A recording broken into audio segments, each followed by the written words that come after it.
Good morning, Dan and Amy. I suppose I should have seen last night's debate coming when I witnessed Donald Trump wrestling Vince McMahon in a WWE bout about 3 years ago. Oh, that's right. I don't know why we're so surprised it devolved into something akin to that last night. Yeah, wasn't he sitting ringside and then he got up and did a throwdown? Yes, it was wonderfully scripted. Yes, it was.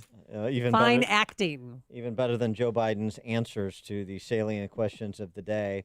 One of the things that Trump didn't do that he could have last night, I think, more effectively, is frame the choice before Americans on November 3rd. What exactly is at stake? You know, the elections are about the future. We were just talking about that with John Nolte from Breitbart. That's true with respect to plans. It's also true with respect to a choice that transcends any individual issue. What is at stake with respect to America's future in the choice that people will make on November 3rd?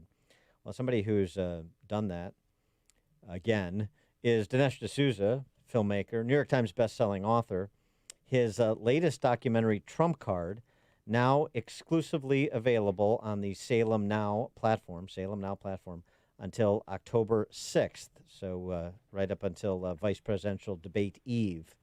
And the question that Trump Card seeks to answer is, will America succumb to identity socialism? That's what's at stake on November 3rd. For more on this, pleased to be joined again by Dinesh D'Souza. Dinesh, thanks for being with us. Appreciate it. Hey, it's my pleasure.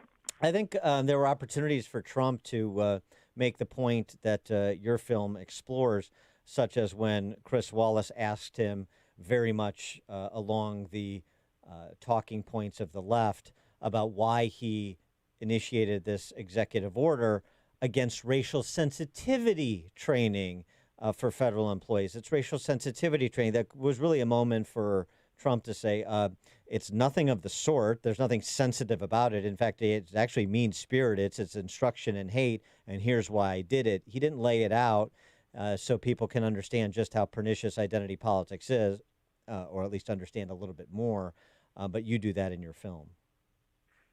Yes, we do. I think with Trump, there's a real difference between a rally and a debate, because in a rally, you can kind of presume that the people there understand a lot of what you're referring to, and you don't have to explain. You can just throw out zingers and people understand. They have the background knowledge to know what you're getting at.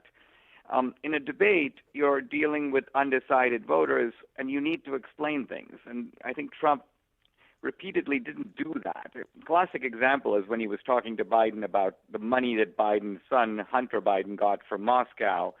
But what he should have said is, listen, Vice President Biden, whenever you go to a foreign country, you take a family member in tow, and then while you're having the official meetings, the family member is cutting deals with the foreign government, which result in tens of millions of dollars flowing into the Biden family coffers. That's happened in Ukraine, in China, in South America. It's involved your two brothers and your son. And that's how you've gone from zero to $100 million in really just a few years. How did you make all that money? You know, and then Biden would be forced to explain. Whereas if you just throw out where'd the money from Moscow come from, Biden can just say, oh, well, that's been looked at, that's been discredited.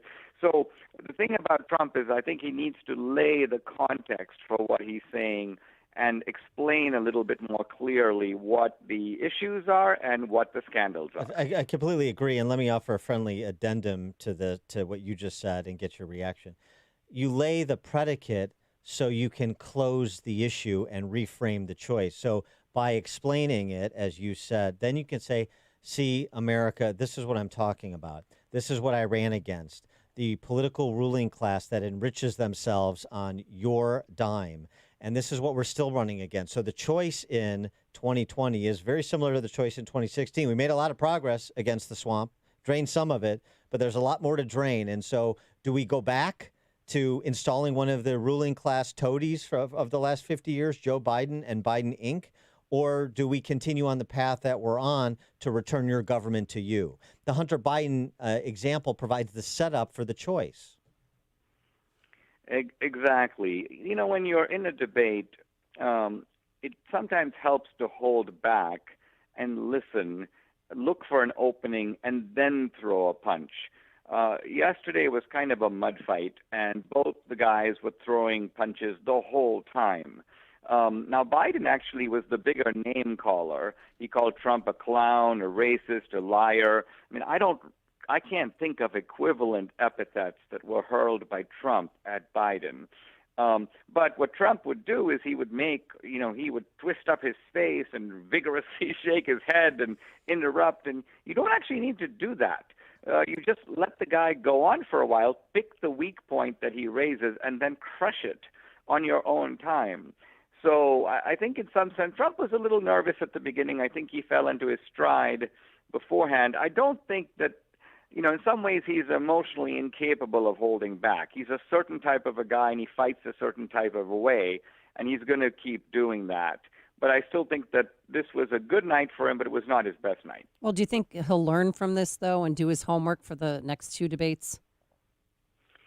I think so, although I think that I do think that he would be helped with some sort of coaching about this, and the coaching is not a coaching that's going to try to make him different than he is, because he's got a personality, and you have to work with that and on that.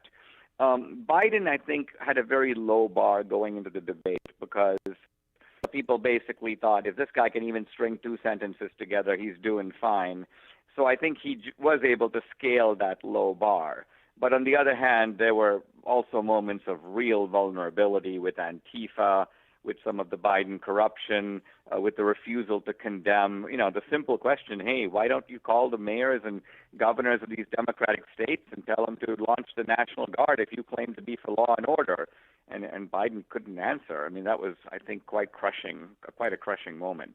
I guess, Dinesh, my wistfulness to return to an era of Bill Buckley and John Kenneth Galbraith firing line style debates, I guess that will continue to be a dream whose grasp exceeds my reach. We're just not going to go back to that time, are we? Well, I don't think, you might think that that's just because of the two people in the ring, but I don't think that's quite true. I think that when we think back to the Buckley-Galbraith, or even take the Nixon-Kennedy debates, there was a shared assumption that those two candidates were not that far apart, that they agreed on goals but disagreed on means. They both agreed America should be strong. They both agreed America should be prosperous.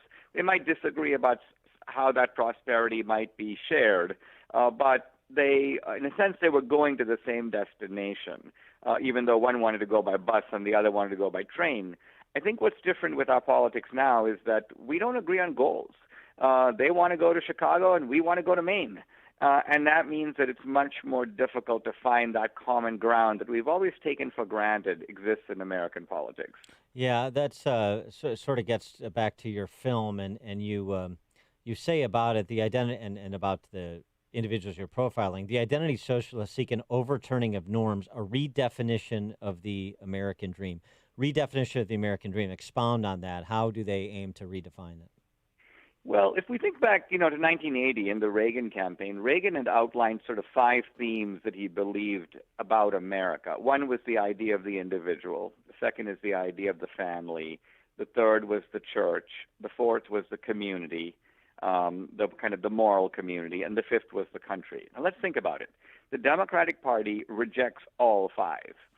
They reject the idea of individualism. They think this notion of pulling yourself up by your bootstraps is a complete myth. They don't like the family because they think it's sort of this patriarchal institution of male dominance. They don't like the church, and they're happy to impose restrictions on churches that they don't impose on protests or other forms of gathering. They don't like the country. When we say wistfully today things like the American flag, but honestly, do we really have an American flag? Isn't it true that it's our flag and not their flag, our national anthem and not their national anthem? They don't want to sing it anymore. We can't make them. So the bottom line of it is that these kind of taken for granted basic American institutions that, Reagan sought to affirm. I mean, Reagan would not have dreamed that Mondale or Carter would come out and say, well, I don't like those 5 things. I'm against them, but that's where we are now. And Robert Reich, former Clinton labor secretary, wrote this week that it's actually Trump supporters who've already seceded from the nation. Well, we haven't seceded from the nation. We've just seceded from their America. We just don't want to live in it. I mean, they have this sort of depraved culture that they celebrate. They want to impose this conformity across media, including digital media.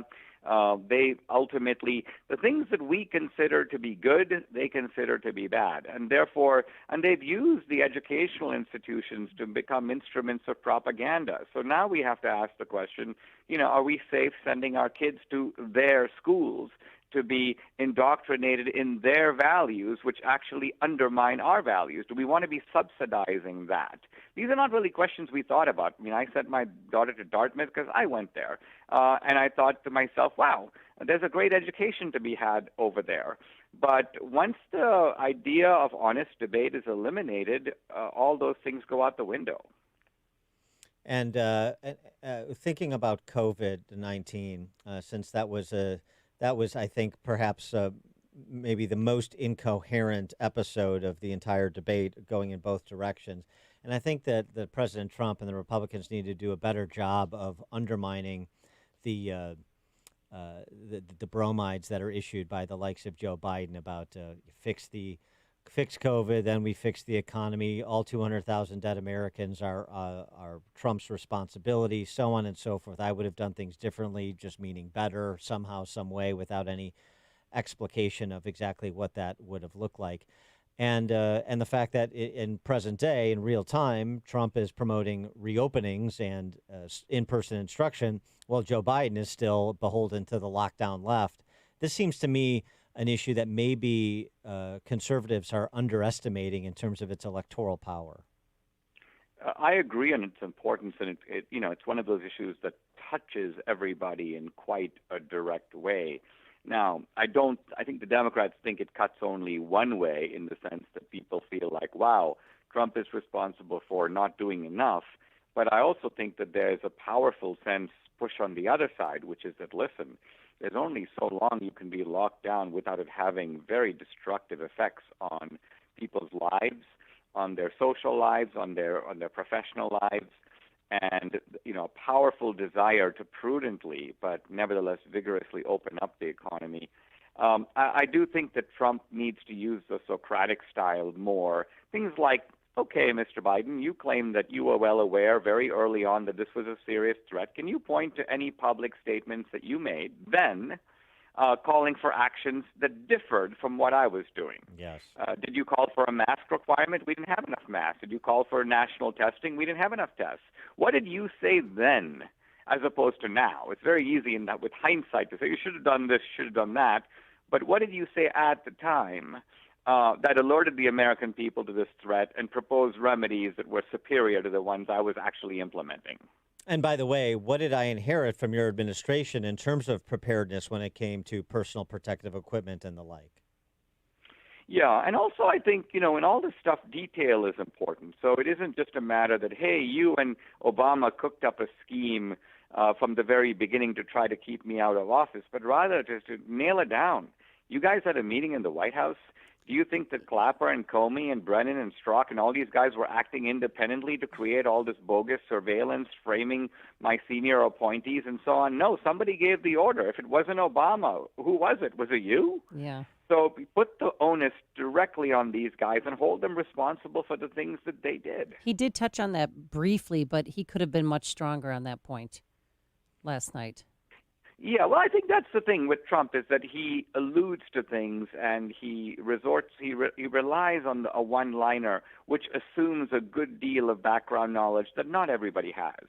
Yeah, I think that's right. He is Dinesh D'Souza, critically acclaimed filmmaker, New York Times bestselling author. His latest documentary, Trump Card, now available exclusively on the Salem Now platform.